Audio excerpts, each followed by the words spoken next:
Excuse me, gotta clear my throat. How's everybody doing out there today? Hope you guys are doing well. I am doing very, very well. Outside's gorgeous. Really enjoying the days lately, enjoying myself. Happy birthday to my nephew Nicholas, my sister's son, turned 14. Hope he's doing good. And love you too. And I am your host for the most, Ultrastand Pheonix. And thank you for joining me on my show, my blog today, The Reality of Things, where the reality is hidden in the realm of the unseen. Press that like button, that subscribe button, and leave a comment if you wish or you dare. Today I am going to talk about a movie I grew up with and I liked. I really did like it. And some people who are my age and a little bit older remember this movie. For you younger ones, go check it out. It's a movie called Ferris, Beuler. And you're probably wondering, what does this have to do with the knowledge? It has everything to do with the knowledge. And I'm going to tell you how it is. We're going to dive into this like Greg Louganis. Ferris Bueller was a 1980s pop cult movie. Got a big, what's it called? A lot of viewings, Actor was Matthew Broderick, and Matthew Broderick played a role where he got away with everything. He got away with everything because he was fearless, he didn't care, and he was just living his life. And he had his sister who was the total opposite. She did everything by the book. She got straight A's. She was well liked in school. People feared her, and she was a socialite and an introvert. But she was very, very angry because she was doing everything right. You have like the good angel on one side and the bad angel on the other side of your shoulder. Like the movies show you those cartoons. Well, that's Ferris Bueller and his sister.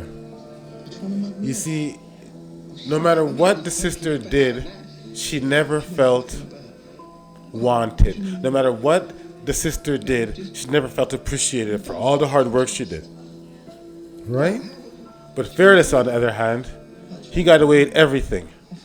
Seamlessly, beautifully, without effort. And he lived his life and everybody loved Ferris.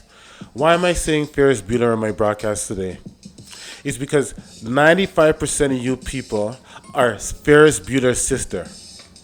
You went to school, you regurgitated everything the teacher taught you, you got a good marks, you try to go to college, university, and get a good job, get a house, get married and everything went to hell. You got married to the wrong woman. She probably tried to control your ass. You have to give up your house or your whatever for her, alimony. And it goes vice versa too. I'm not just going to say it's always men getting hurt by the woman, because women get hurt by men too. Both of them are goddamn degenerates who do it to each other anyway. But, I digress that argument. So why Ferris Bueller? Because the role of Ferris Bueller's sister is being played out today by 95% of y'all. Why am I saying that? I'm saying that to say this. You all knew when you guys went to go take that goddamn vaccine that there was going to be complications. Things are going to probably not be the same, but you guys ran and got it because they held something over your head. It's a thing called freedom. They held it over your head. Things are not going to go back to what you guys call the norm or the normal unless you guys take that goddamn vaccine. So what did you guys do? You guys complied and went and did what you wanted to do. But in saying that, you guys played Ferris Bueller's sister's role. You see, the people that never took the vaccine were going along and do what they were doing. We were still going to the pubs, we were still going to the restaurants, and you guys start to point the finger. Why are they allowed? We took the vaccine, playing Ferris Bueller's sister's role, pointing the finger. Why is Ferris getting away with everything? Which is the 5% of us who weren't walking around with the mask, who never took the vaccine, and we were living our lives, just like Ferris. See, I'm Ferris Bueller. I was living my life. Running around, jumping around, having a good time in my life, not worrying about nothing. Not if COVID existed, or if it was real or it's not. I just wanted to keep on pushing. This world's going to throw you curveballs. You don't got to go at every damn curveball. Sometimes you got to lay off that pitch. You feel me? Right? All you guys played Ferris Bueller's sister. Now you're pointing the finger. Oh, it's the vaccinated that put us in a situation. No, no, no. You put yourself in that situation. You wanted your rights and your civil liberties extorted, and they pimped y'all. So now you guys feel stupid. That's why you guys are not going back for your second vaccine. And now you guys are upset about this mask mandate because you guys know they're going to lock you guys back down even if you got a vaccine. So now you're pointing the finger at Ferris Bueller, which is the 5% of us that weren't going along with this. If you would have stuck with us and say, listen to me, if you put your foot down and not go along with these lockdown mandates and this damn, what's it called, mask wearing ritual that they have you guys going through, and this damn vaccine they're trying to friggin' pump into you by all means necessary, we wouldn't be in this goddamn situation right now. But I digress that argument. You see, Ferris Bueller's sister had a problem, which most of you guys do. You guys who are playing Ferris Bueller's sister's role is. You guys really don't like yourselves. Because you guys always been hoodwinked, bamboozled, shooken and driving. Didn't want to think for a moment. Thought. You know? But like Mayor Melassin said to a girl one day when there was a mayor of Toronto, was called Mayor Melassin. See, people used to think he was a nigga. He was mixed up or something. No, he was a Jewish man. Mayor Melassin, Jewish. But anyways, a girl called into the show one day and she talked about all her credentials and everything, but she still couldn't find a job.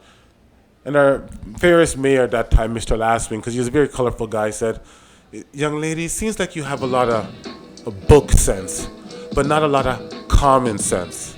And he was right.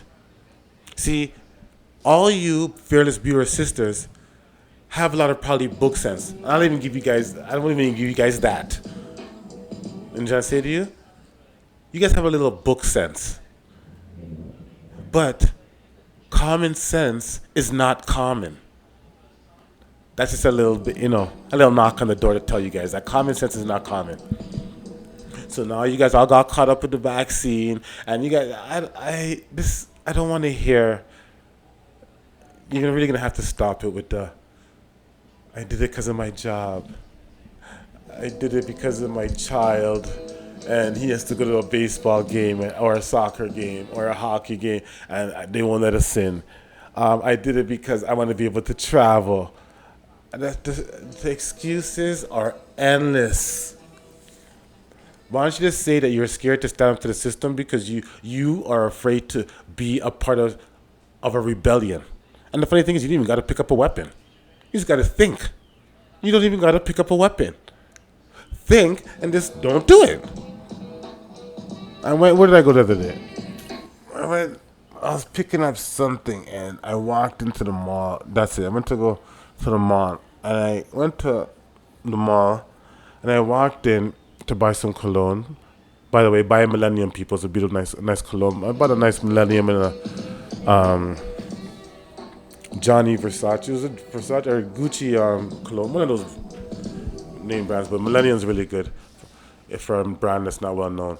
But I went in there.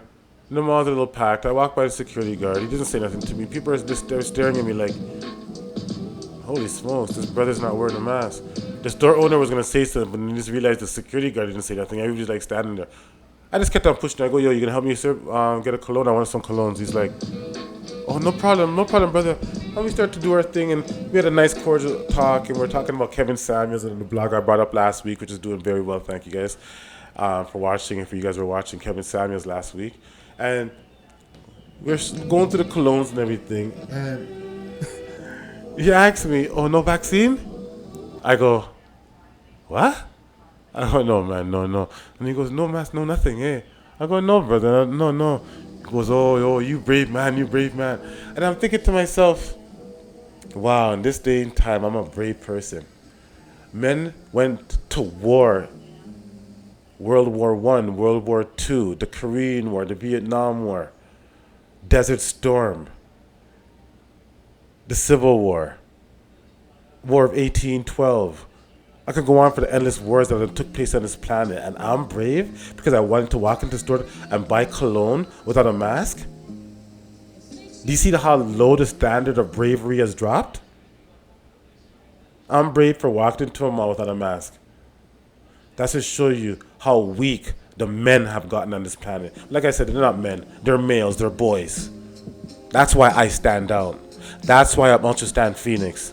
And that's why people like listening to me when I talk about the reality of things. But the reality is hidden in the realm of the unseen. See, you guys made your deal with the devil. See, it's not about the celebrities and politicians and lawyers and doctors selling their soul to the devil. You average citizens sell your soul to the devil. Now that you sold your soul to the devil for this vaccine, to get this vaccine, to get your freedom back, you want to renege and get back your soul by blaming it on the unvaccinated. You made your bed with the devil. No amount of church is going to have to take, no amount of church, temple, mosque is going to bring that back with the deal you guys made. So I'm going to leave it at that. You made your bed, you have to lie in it. Now the devil wants your soul. When you thought it was going to be some little one-time jab. No, it's going to be boosters and extra boosters until the rest of your life. And you don't take it, you're dead. Anyways, that was my spew on Ferris Beuler and his sister, which is the sheep being Ferris Bueller's sister pointing the finger, and people like Ultrastand Pheonix, the thinker, is being Ferris Beuler. Okay? So thank you for listening to me, my blog. You guys will see me next week. You guys have a lovely weekend. And I love y'all. One love.